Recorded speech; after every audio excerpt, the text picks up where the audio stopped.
The U.S. Supreme Court ruled in the early 90s that states couldn't force out-of-state retailers to collect sales tax unless they have a headquarters or physical presence in the state.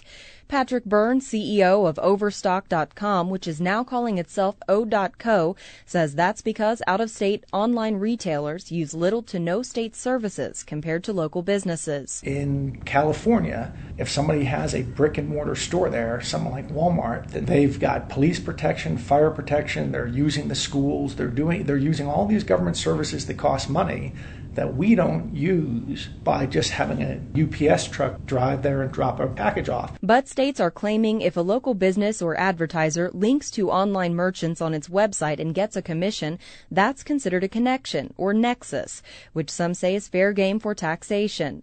Using this logic and even broader definitions, states like Arkansas and California are asking online retailers to pay up. But instead of collecting their dues, they're losing them because online retailers like O.co are pulling out. California is the latest state to adopt a law requiring out-of-state retailers to collect sales tax, and Byrne says that's unconstitutional. The Supreme Court back then said the states don't have the power to do this, but the U.S. Congress would have the power to establish some uniform system of taxation to cover this. So far, the U.S. Congress has not done that, but it's for the states to be doing this is absolutely against the Constitution. Ken Sanders, owner of Ken Sanders Rare Books in Salt Lake City, says maybe they should.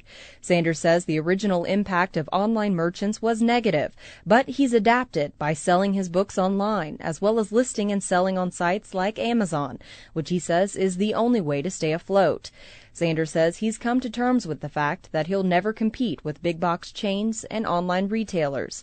But there are billions of dollars worth of sales taking place in cyberspace, while his transactions take place the old-fashioned way, sales tax included. I don't think inherently that's a good or a bad thing, but whether we like it or not, we do have to pay taxes. Our municipalities, our states, and our national government aren't going to run without those taxes. So is there some equitable way to collect sales tax and make a level playing field out of online retailing? Sanders says maybe online merchants should have a tax all their own. There needs to be a national digital online tax, and how you would ever accomplish that with thousands and thousands of taxing entities in this country, I'm not tackling that one. But yeah, the short answer is we all need to pay taxes. Sanders says there is an obvious disadvantage to this exemption, and governments are going broke. So there's some sanity in requiring of online merchants what the states require of businesses like his own.